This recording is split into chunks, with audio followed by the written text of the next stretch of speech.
sea, primero voy a explicarles una cosa de tipo administrativo, que es que ustedes tienen contemplada 4 pruebas, de las cuales ya tienen una, faltan 3 evaluaciones más, las fechas están en el aula virtual.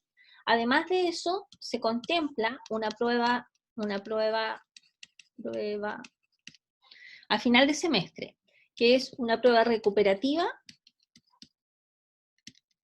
y esta la pueden rendir solamente los estudiantes que faltaron por el motivo que sea, digamos, a una prueba.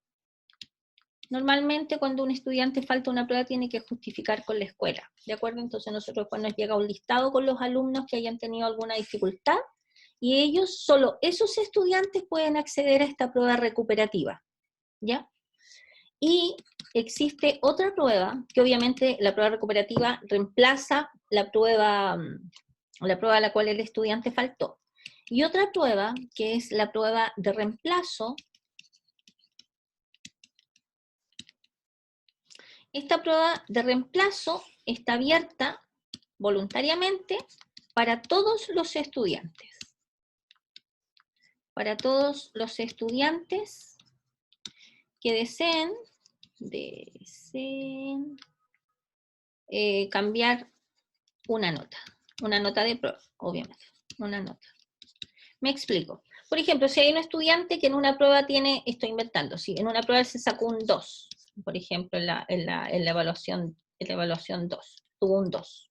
Entonces, este alumno puede dar esta prueba de reemplazo, que es al final del semestre, ojo que entra toda la materia, Este estudiante da esta prueba de reemplazo, y en esta prueba de reemplazo, por ejemplo, se saca un 4, entonces este 2 deja de existir y es reemplazado por un 4.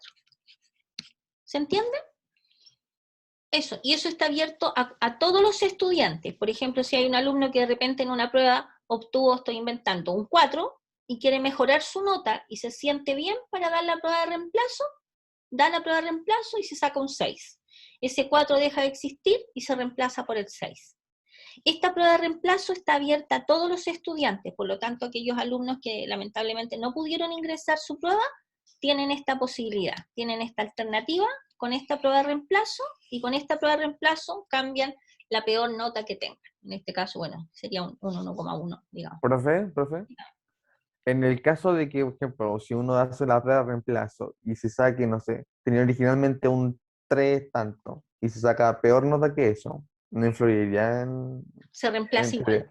No, es Ah, ¿se prueba, empieza igual? sí, es prueba de reemplazo sí o sí. No es Ah, ya. win-win, así no es como que gana, siempre ganar. No. Ya sí.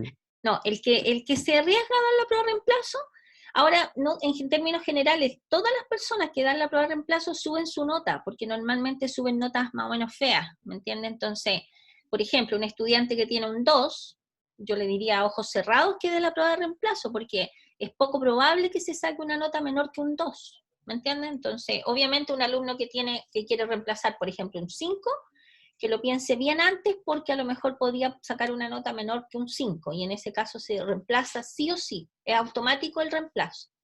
Si da la prueba de reemplazo, se cambia sí o sí por la peor nota que el estudiante tenga. ¿De acuerdo? ¿Ya? ¿Ok? Ya. Ya. Ya. Esta parte, que es desde la página 17 en adelante, corresponde a los números racionales, y esto es de la unidad número 3, ¿de acuerdo? Por lo tanto, la unidad número 1 contempla de la página 1 hasta la página 16. ¿Ok? Ya. Comenzamos entonces. ¿Se acuerdan? Anteriormente habíamos visto todo lo que dice relación con conjuntos cualesquiera, digamos, un conjunto A, un conjunto B, y ahora vamos a ver en específico los distintos conjuntos numéricos, ¿ya? Entonces, por ejemplo, tenemos los números naturales, que se denota por esta n, y son los números el 1, el 2, el 3, el 4, etc. Serían los números naturales, que en el fondo son los números enteros positivos. El conjunto Z son los números enteros, son todos los números naturales, los negativos y el 0. O sea, en Z, ¿cuáles son los elementos que están en Z? El -3, el -2, el -1, el 0, el 1, el 2, etc. ¿Ok? Q son los números racionales. Son todos los números que se pueden representar de la forma A partido por B, donde A y B son números enteros, ¿ya? Aquí voy a escribir un poquito. Por ejemplo, ejemplo de números racionales. El menos 8, uno dice, pero profe, a ver, el menos 8, ¿es un número racional? Sí, porque el menos 8 uno lo puede escribir como menos 8 partido por 1. Esto que está en el numerador arriba, ¿es un número entero? Sí. Este que está acá abajo, ¿es un número entero? Sí. Por lo tanto, este pertenece a Q, a los números racionales. Es una fracción. ¿Por qué? Porque se puede representar de esta manera. ¿De acuerdo? El denominador en un número racional, una cosa importante, nunca puede ser 0. ¿De acuerdo? Un número dividido por 0 no existe, no está definida. ¿Ok? ¿Ya? Por ejemplo, aquí hay ejemplos de números racionales, ahí aparece, esto con periódico, después vamos a ver cómo, cuando entremos a los números racionales, cómo escribir un número periódico, por ejemplo, el 0, así súper diabólico, 0,666, que es 0,6666, etcétera, etcétera, etcétera. ¿De acuerdo? ¿Ya? Ya. Entonces, después tenemos los números irracionales, que son los números que no se pueden escribir como los números racionales, ¿de acuerdo? Son los números, por ejemplo, raíz de 2, pi, raíz quinta de 6, etc. ¿Ya? Después cuando entremos a ver en la unidad número 3 los números racionales, vamos a ver también los números irracionales, ¿ya? Después los números reales, que es el conjunto que contiene a todos los anteriores, que es igual los números reales es igual a los números racionales, unión los números irracionales. ¿Ya?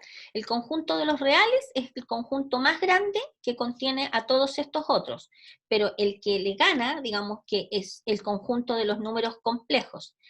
Los complejos son todos los números de la forma, por ejemplo, z, por ejemplo, este es un número complejo. Tiene una parte real, una parte imaginaria, y el i cumple la propiedad que i es raíz de menos 1, o sea que i cuadrado es igual a menos 1. Esta parte, los números complejos, está fuera del programa de nuestro curso, solamente se los muestro para que los conozcan, ¿de acuerdo?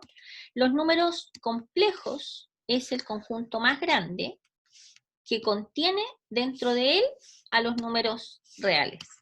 Acá adentro están los números reales y este conjunto más grande son los complejos. Dentro de los reales tenemos a los números enteros z. ¿De acuerdo? ¿Ya? Ya. Así que cuando de repente ustedes vean en alguna parte esta notación, ustedes al tiro vienen acá a este resumen y se dan cuenta qué tipo de números son los que viven cada uno de los conjuntos. ¿Ok? Ya. Observemos lo siguiente. Los naturales es un subconjunto de los números enteros, ¿no es cierto? Los enteros es un subconjunto de los números racionales y los racionales es un subconjunto de los números reales. ¿Ya? Vamos a ver ahora las operaciones básicas. Al operar números en un conjunto determinado, nosotros vamos a tener definida una adición o suma, que se denota por este símbolo, y una multiplicación o producto, que se denota por un puntito o una cruz. ¿Ya? Y la división o cociente, que la vamos a denotar por 2 puntos. ¿Ya? Vamos a ver para qué son, por qué nosotros estamos estudiando todo esto de las cantidades numéricas. ¿Ya? Porque, por ejemplo, además del valor intrínseco que tienen en matemáticas, los números se utilizan para expresar magnitudes en lo cotidiano, digamos, magnitudes geométricas, magnitudes médicas, etcétera, etcétera. Por ejemplo, la capacidad de una olla es de 2 litros. Necesitamos ocupar los números. En la frutera hay 3 manzanas y 2 peras. Y por ejemplo, en el contexto geométrico, bueno, claramente un ángulo plano de 60 grados sexagesimal es igual a un ángulo de pi tercio radianes. ¿Se fijan? Siempre estamos necesitando de manera precisa, y sobre todo ustedes, bueno, en la carrera de ustedes, los números son tremendamente importantes, digamos. O sea, ustedes, no sé, van a construir un edificio, no sé qué, todos son magnitudes, todos son medidas, ¿ok? Ya.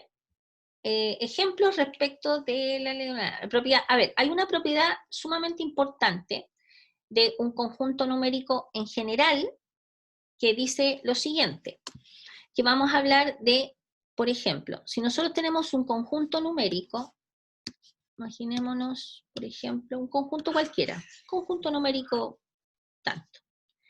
Cuando hablamos de que este conjunto numérico, por ejemplo, los números naturales, que acordémonos que los números naturales son el 1, el 2, etcétera, etcétera, etcétera. Supongamos que consideremos los naturales con la suma común y corriente y la multiplicación común y corriente. ¿Cuándo hablamos nosotros que un conjunto es cerrado respecto de una operación? Cuando uno toma un elemento acá adentro y lo opera, por ejemplo, en este caso lo suma con otro elemento acá adentro, el resultado da un nuevo elemento que vive dentro del mismo conjunto. O sea, si tomamos un número natural y le sumamos otro número natural, si el resultado, que sería este que está acá, es otro número natural, nosotros vamos a decir que este conjunto es cerrado respecto de la suma. ¿Por qué? Porque este numerito no se sale fuera del conjunto. Si respecto de la multiplicación, si tomamos estos dos números naturales y los multiplicamos, nos va a quedar un nuevo número. Ese nuevo número también vive dentro del mismo conjunto, no se sale hacia afuera, ¿de acuerdo? Entonces ahí decimos que este conjunto es cerrado respecto de esta operación multiplicación, ¿de acuerdo? Y esto de la idea de definir este conjunto como cerrado apunta a la propiedad de clausura. ¿Cuánto hablamos de la propiedad de clausura? Un conjunto con una cierta operación cumple la propiedad de clausura cuando uno toma dos elementos y el resultado, después de operar esos dos elementos, es un nuevo elemento que pertenece al mismo conjunto.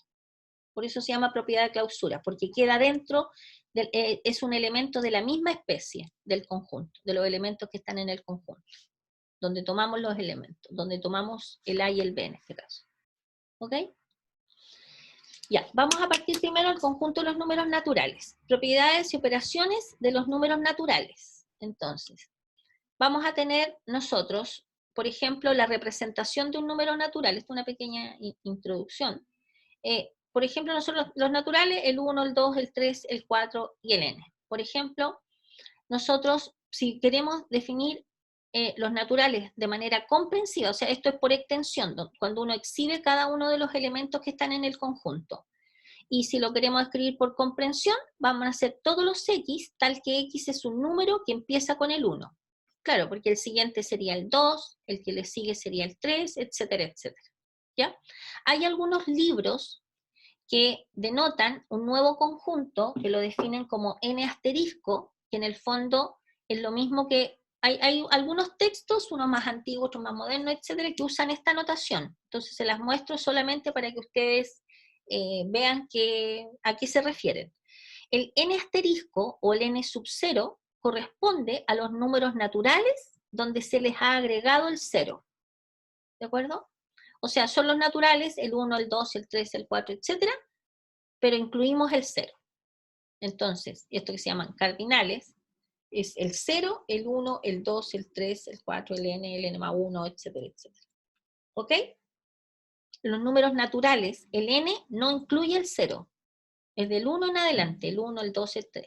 Si le agregamos el 0, corresponde a esta notación n sub 0 o n asterisco. ¿Ya? Entonces, ¿cómo vamos generando los números naturales? Uno parte del 1, después le agrega otro elemento, después le agrega otro elemento, etc. Entonces acá voy a escribir una recta para clarificar acá. Fíjense en lo siguiente. Si nosotros tenemos acá, por ejemplo, una recta real, digamos, donde están todos los conjuntos numéricos, pero nosotros vamos a estar concentrados solamente en los números. Aquí tenemos el 0, que no está en los naturales, tenemos el número 1, el número 2, etcétera, etcétera, etcétera. Fíjense acá, si por ejemplo nosotros consideramos un número entero n, ¿ya? Voy a poner el 0 porque el 0 no lo estamos considerando, no es un número natural. Si tomamos nosotros un número entero n, ¿cuál sería el anterior a este n? Sería el número n-1, ¿no es cierto? n-1 es el anterior a este. Una unidad menos. Por lo tanto, en este caso, si estamos usando como referente el n, el antecesor sucesor de n corresponde a n menos 1, ¿no es cierto? ¿Cuál sería el siguiente a n? Saltamos una unidad, correspondería a el n más 1, ¿cierto? Y ese que está ahí se llama sucesor de n, que sería n más 1. ¿Estamos de acuerdo? Entonces tenemos el n menos 1, el n más 1. Pregunta, aprovechando estas definiciones. ¿Cuál sería, por ejemplo, el sucesor de m más 5? El sucesor de m más 5.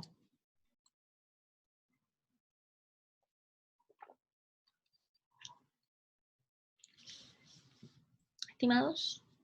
¿Se podría decir m más 6 o tendría que ser m más 6 más 1? M más 6. No, al tiro nomás. O sea, usted seguramente lo que hizo fue m más 5 más 1. Por lo tanto es m más 6. Perfecto. Ah, ya. ¿Cuál es el antecesor de 3z?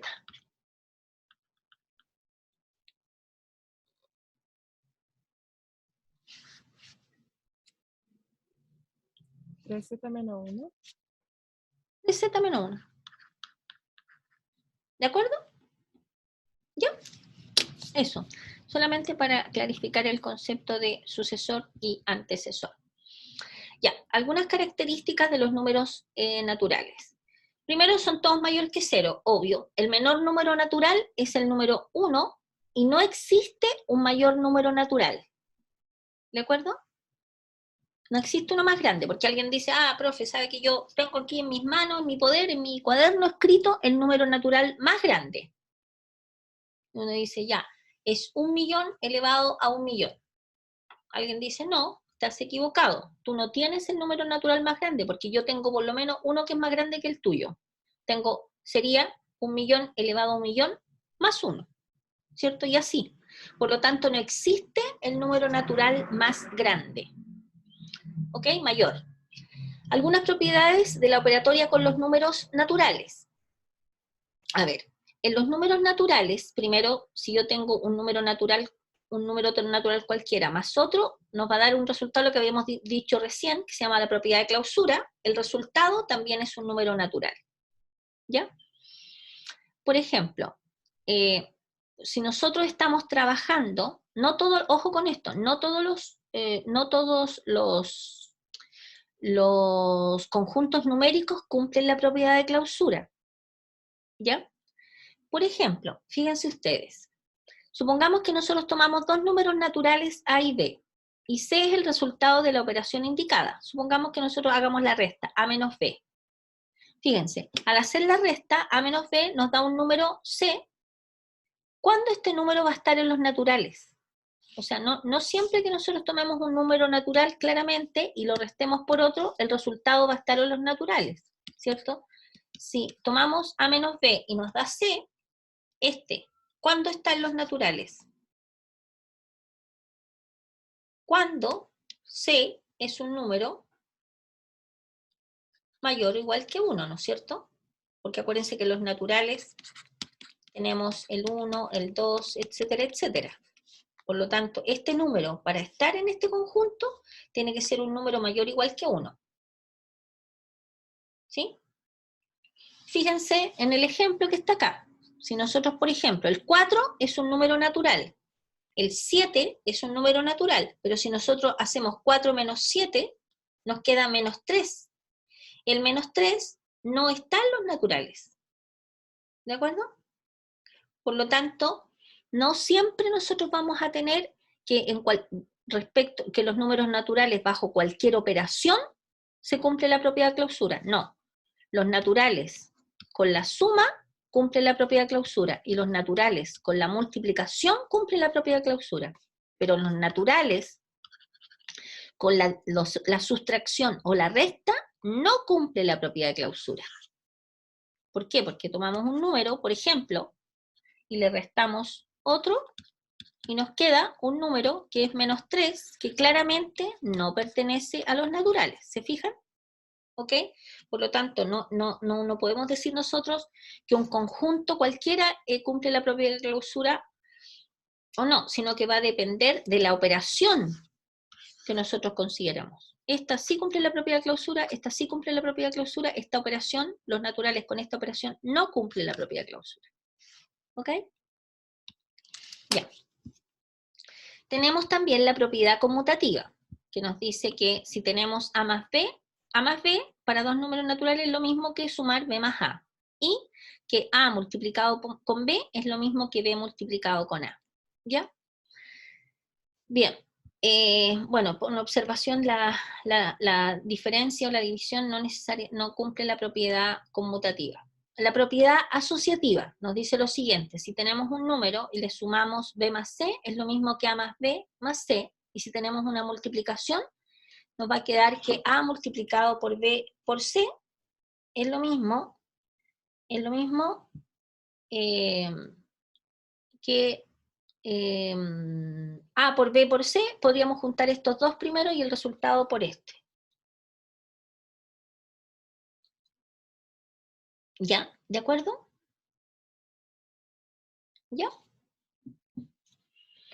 Ya. También tenemos, dentro de los números naturales, la propiedad distributiva, que nos dice que si tenemos A multiplicado por B más C, esto es lo mismo que A por B más A por C. Estos que están acá, estimados, son axiomas que no necesitamos demostrarlos, ¿de acuerdo? Simplemente los podemos utilizar. Y de hecho, la justificación que ustedes van a tener cuando nosotros, por ejemplo, nos metamos a hacer algún tipo de demostración, ustedes van a poner al lado con palabras por la propiedad distributiva, por la propiedad asociativa, ¿de acuerdo? Y corresponden a estas propiedades que están acá. Si tenemos A multiplicado por B menos C, es lo mismo que A por B menos A por C. Recordemos que esto se cumple, este numerito que da por resultado, solamente está en los naturales cuando cumple que esto que está acá es mayor que esto. Acordémonos que esto tiene que ser un número positivo, bueno, y además tiene que ser mayor que 1, mayor o igual que 1, ¿de acuerdo? Para que vivan los naturales. ¿Ya? Existe un elemento identidad o elemento neutro, esto es importante. Esto es importante. La existencia del elemento neutro. Cuando hablamos de elemento neutro o elemento identidad para la multiplicación, que lo vamos a escribir como el elemento, el neutro multiplicativo, el elemento neutro multiplicativo es el número 1. ¿Por qué? Porque cumple que cualquier elemento que esté en los naturales, y en realidad vamos a ver después que en los reales, pero en los naturales, multiplicado por el número 1, efectivamente nos da el mismo elemento, ¿cierto? Y como esto es conmutativo, esto es lo mismo que tengamos 1 multiplicado por A, nos da A. Por eso se llama neutro multiplicativo o elemento identidad. Corresponde al número 1 porque este número, al multiplicarlo con cualquier número natural, un número entero, nos da el mismo número que aparece acá. ¿De acuerdo? Entonces, el 1 es el neutro multiplicativo. ¿Ya? Ya. Aquí, de alguna manera, así como sutil, definimos el concepto de ser divisible. Después la vamos a trabajar con más detenimiento. Vamos a trabajar por ahora solamente con la idea intuitiva de lo que es ser divisible. ¿Ya? Por ejemplo, demostrar que la suma de 5 números naturales consecutivos es exactamente divisible entre 5. Fijémonos en la siguiente. Nosotros vamos a tomar, por ejemplo, 5 números naturales consecutivos. Por ejemplo, partimos el n más 1, el n más 2, el n más 3 y el n más 4. Por ejemplo, el n, ahí me comí el n. Un primer número es el n. ¿Cuál es el siguiente? Porque tienen que ser consecutivos, tienen que estar pegaditos. El siguiente es n más 1. El siguiente es n más 2, el n más 3, el n más 4. 1, 2, 3, 4, 5 números naturales que son consecutivos. Entonces dice, demostrar que la suma de 5 números naturales consecutivos es divisible entre 5, o sea, divisible por 5. ¿Cuál es el concepto de ser divisible por 5? Significa que el resultado nosotros lo podemos escribir como 5 por algo, por un número entero. O sea, por ejemplo, el 20 es divisible por 5, pues 20 es lo mismo que 5 multiplicado por un número, ¿cierto? Un número entero. Vamos a poner con otro color. 5 por un cierto número este. Si este numerito existe, es un número entero, entonces vamos a decir que el 20 es divisible por 5. ¿De acuerdo? Por ejemplo, aparte, uno puede decir 20 ¿será divisible por 3? Bueno, uno sabe que no, pero uno dice, bueno, para que sea divisible por 3, nosotros tendríamos que ser capaces de encontrar un número tal que el 20 lo podamos escribir 3 por ese número, donde este número es un número entero, o sea, es cualquier número menos 2, menos 3, menos 2, menos 1, 0, 1, etc. ¿Podemos escribir el 20 como 3 por un número entero? Claramente no, ¿no es cierto? Por lo tanto, el 20 no es divisible por 3 porque este numerito que andamos buscando no existe. ¿De acuerdo? Tiene que ser un número entero. Y claramente si uno, por ejemplo, despejara de esta ecuación el k, nos quedaría 20 partido por 3. Y obviamente eso no es un número entero. ¿De acuerdo? ¿Sí? Ya. ¿Ok? Ya. Entonces, sigamos con la demostración. Si ustedes se fijan, nos dice, demuestre que la suma de 5 enteros consecutivos es divisible por 5. ¿Ok? Entonces, lo sumamos y hacer el desarrollo, bueno, términos semejantes, nos queda una n, 2n, 3, 4, 5, 5n, y sumamos los números, 1 más 2 más 3 más 4 nos da 10. Este numerito que está acá, ¿lo podemos nosotros descomponer o factorizar como 5 por algo? Sí, así. El n, como el n es un número natural, el n más 2 también es un número natural. Pertenece a los naturales, y por lo tanto, si están los naturales, están los números enteros, obviamente, porque acuérdense que los naturales es un subconjunto de los números enteros. Por lo tanto, vamos a tener inmediatamente que es divisible por 5. ¿Por qué? Porque fuimos capaces de escribirlo como 5 por un número entero. ¿De acuerdo? Y estaría aprobado lo que se pide. ¿Ya? Vamos a definir ahora el concepto de qué es un número primo, ¿ya? Y un número compuesto. Los números primos, ¿hay alguna pregunta hasta acá, estimados, antes de seguir avanzando? No, profe. ¿No? Ya, gracias, Constanza. Ya, entonces, ¿qué son los números primos? Hay varias definiciones de números primos. Aquí utilizaremos, bueno, la del MacBook, no importa eso, es una cosa, un ente, si ustedes lo miran, le echan un vistazo, es un programita. No importa mucho, referente. Un número primo es un número natural mayor que 1 que tiene solamente 2 divisores distintos en los naturales, el número 1 y el mismo número.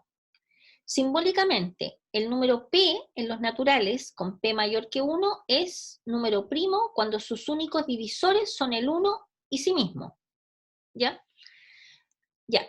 Bueno, la condición antiguamente se llama primalidad, pero esa palabra no es media antigua, es como de las matemáticas del pasado. Por ejemplo, el número 17 es un número primo, ¿por qué? Porque la única forma de escribir el 17 es 1 por 17, ¿cierto? No hay otra manera de poder factorizar el 17.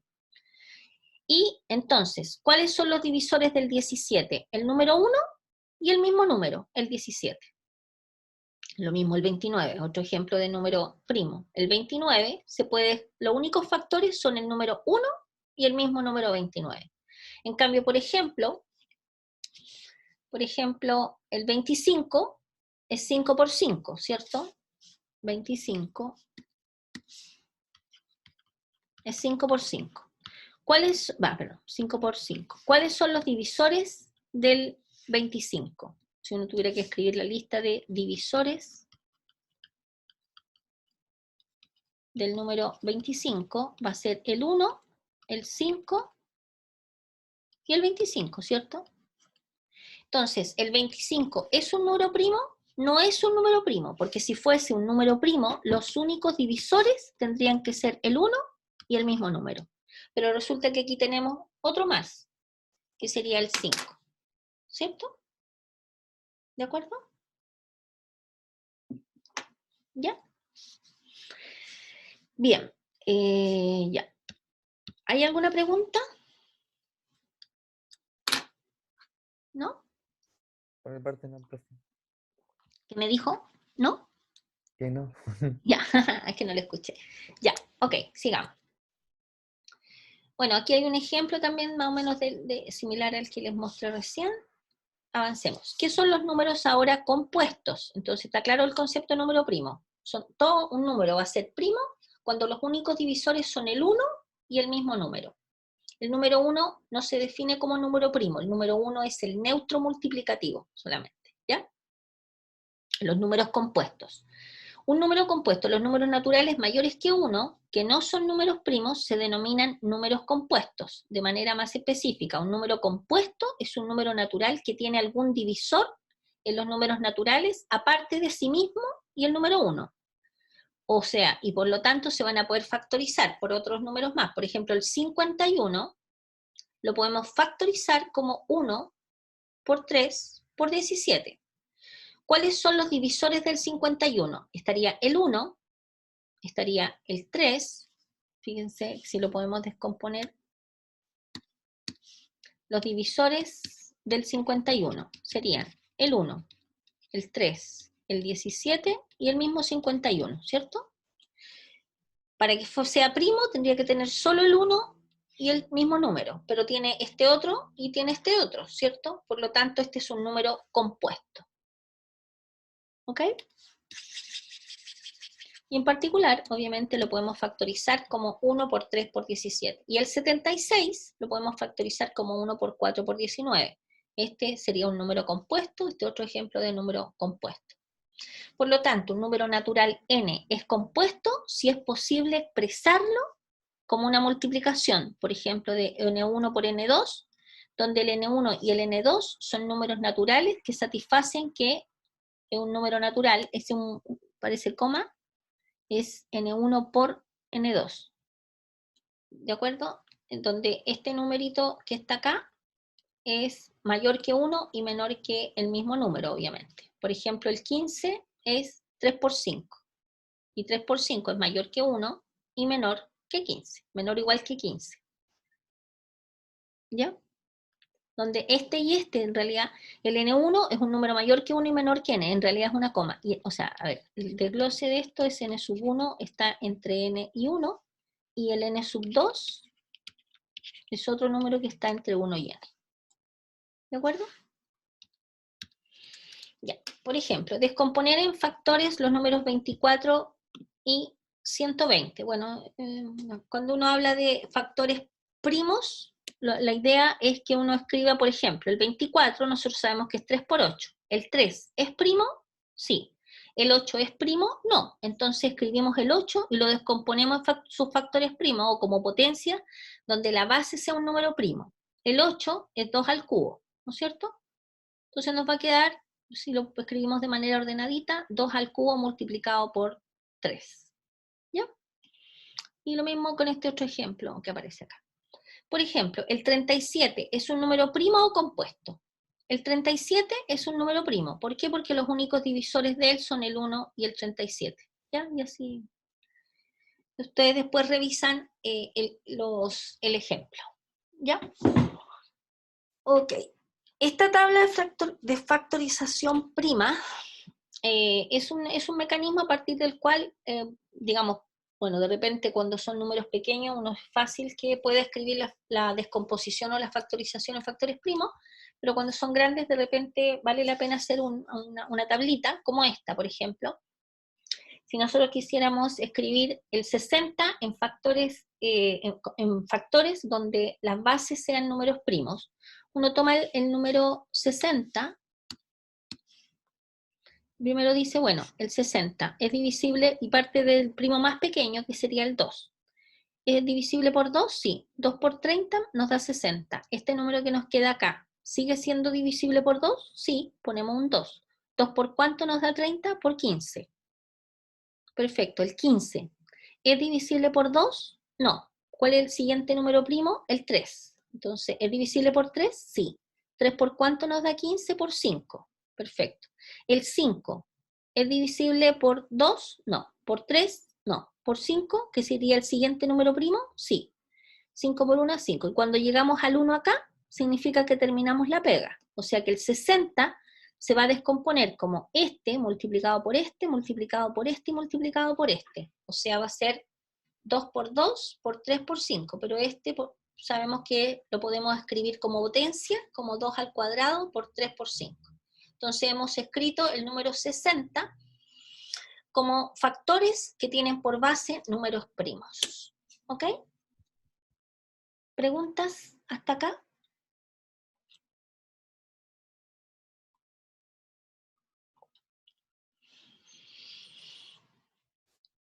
Ya. No, profe. ¿Estamos ok? Ya. Profe, yo. Dígame.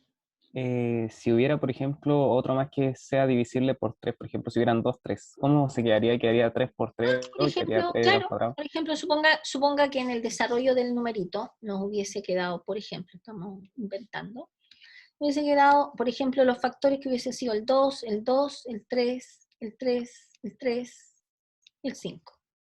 El numerito habría sido factorizado como 2 al cuadrado, por 3, ¿cuántas veces se repitió? 3 veces, por 5. Lo incluye nomás. ¿De acuerdo?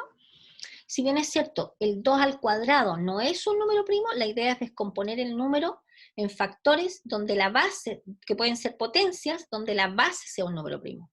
El 2 es primo, el 3 es primo, el 5 es primo. ¿De acuerdo? ¿Sí? ¿Ya? Vale, profe. Muchas Ya. gracias. Continuamos. El teorema fundamental de la aritmética. En lo que sigue utilizaremos el hecho que los números naturales coinciden con los números enteros positivos. ¿De acuerdo? Por lo tanto, claro, porque los naturales, acuérdense que es el 1, el 2, el 3, el 4, y los números enteros, acordémonos que los números enteros son el menos 3, el menos 2, el menos 1, el 0, el 1, el 2, Fíjense que de aquí para acá son los números z positivos, que en el fondo son los números naturales. De aquí para acá está z negativo, que son los números enteros negativos. Y acá está el neutro de la suma, que es el 0. Este es el elemento neutro. Elemento neutro de la suma. ¿De acuerdo? Este elemento neutro. Este no es positivo ni negativo. ¿Ya? Entonces dice, de ahora en adelante vamos a hablar a los números naturales, nos vamos a referir también como los números enteros positivos. O sea, vamos a trabajar en este mundo, el número de enteros positivos. ¿Ya?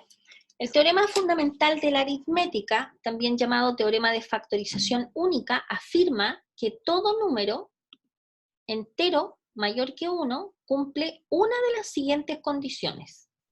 O sea, si alguien tiene en sus manos un número entero mayor que 1, o sea, en el fondo estamos hablando de un número natural, un número entero mayor que 1, ese número tiene que cumplir una de las dos alternativas y no hay otra posibilidad.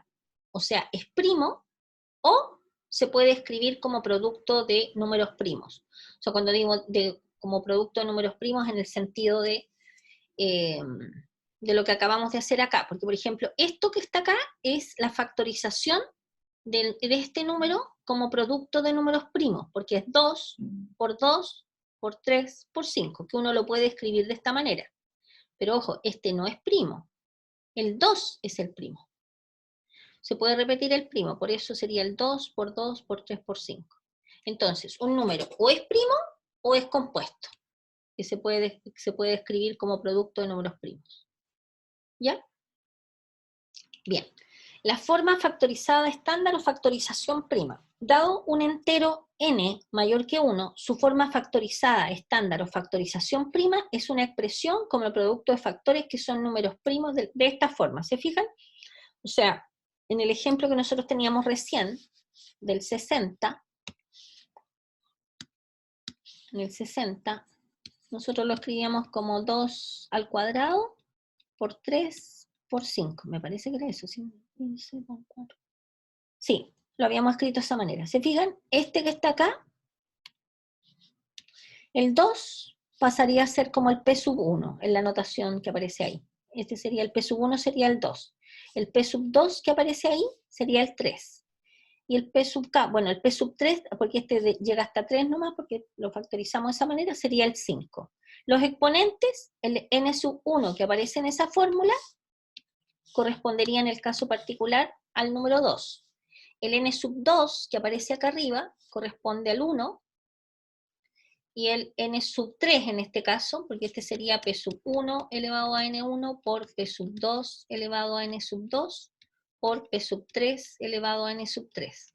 Entonces, el N1 es 2, el N2 sería 1, porque obviamente no está escrito, y el N3 también sería 1. ¿De acuerdo? Solamente para que observen la notación. ¿Ya? Y normalmente se escriben en orden donde el P sub 1, el P sub 1 es menor que el P sub 2, o sea, se pone el 2.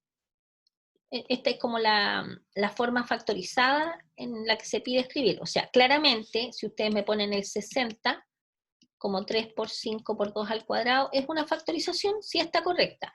Pero la norma, digamos, para trabajar digamos, la forma factorizada, se pone en orden, donde esta base tiene así. El menor se pone primero, después el siguiente y después. ¿De acuerdo? De menor a mayor. ¿Ok? Ya. Sigamos. Como que me cansé, como que he hablado harto. Ya, verificar que los primeros, bueno, aquí hay una tarea en el fondo, es una ejercitación numérica. Ya, aquí aparece la descomposición del número 7800 en sus factores primos, ustedes después lo revisan, ejemplos numéricos, y vamos a ver para qué se utiliza el teorema fundamental de la aritmética. Vamos a recordar, el teorema fundamental de la aritmética establece que cada número natural compuesto puede ser factorizado como un producto de números primos. Tal factorización es única, excepto por el orden en el que se puedan escribir los factores primos. La unicidad de la factorización prima de un número natural compuesto se utiliza en el proceso de encontrar el mínimo común múltiplo y el máximo común divisor. El mínimo común múltiplo lo vamos a denotar por estas letras chiquititas, mínimo común múltiplo, y el máximo común divisor como una MCD. ¿Ok? Entonces vamos a ver cómo encontrarlo.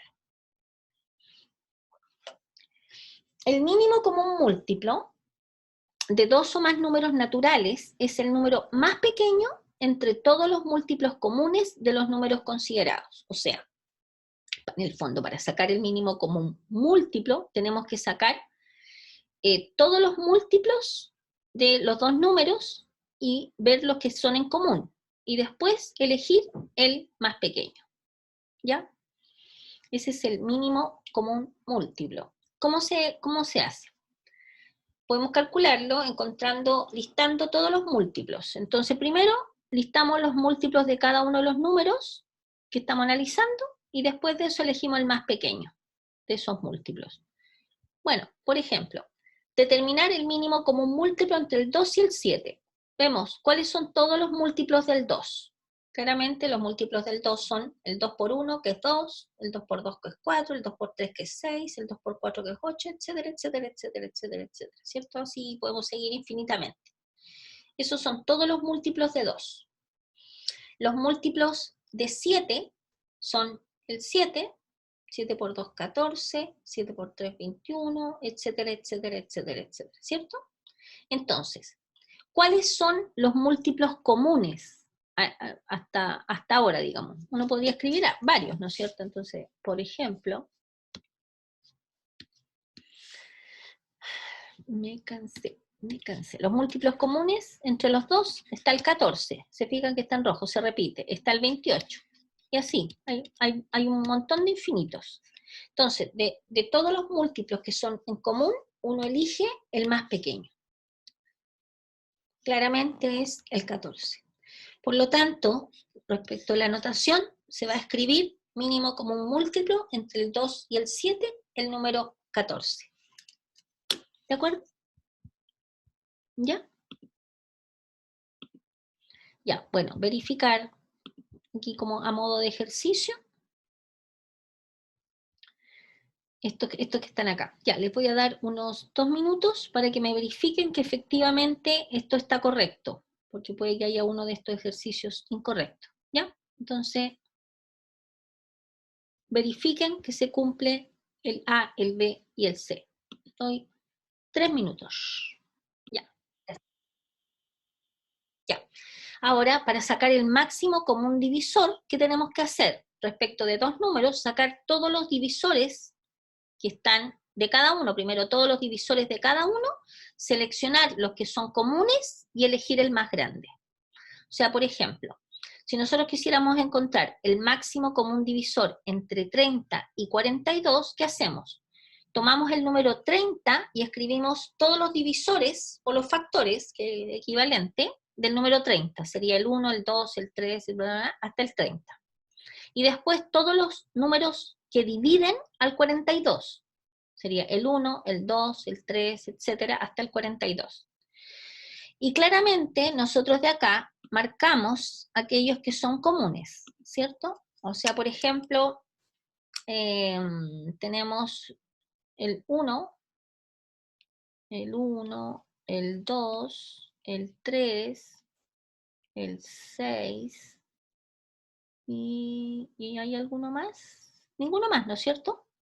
¿Ya? No hay más. Por lo tanto, de estos que son comunes, o sea, del 1, el 2, el 3, 1, 2, 3 y el 6, elegimos el más grande. ¿Y cuál es el más grande? El 6. ¿De acuerdo? Por lo tanto, el máximo común divisor entre el número 30 y el 42 es el número 6. ¿De acuerdo? ¿Ya?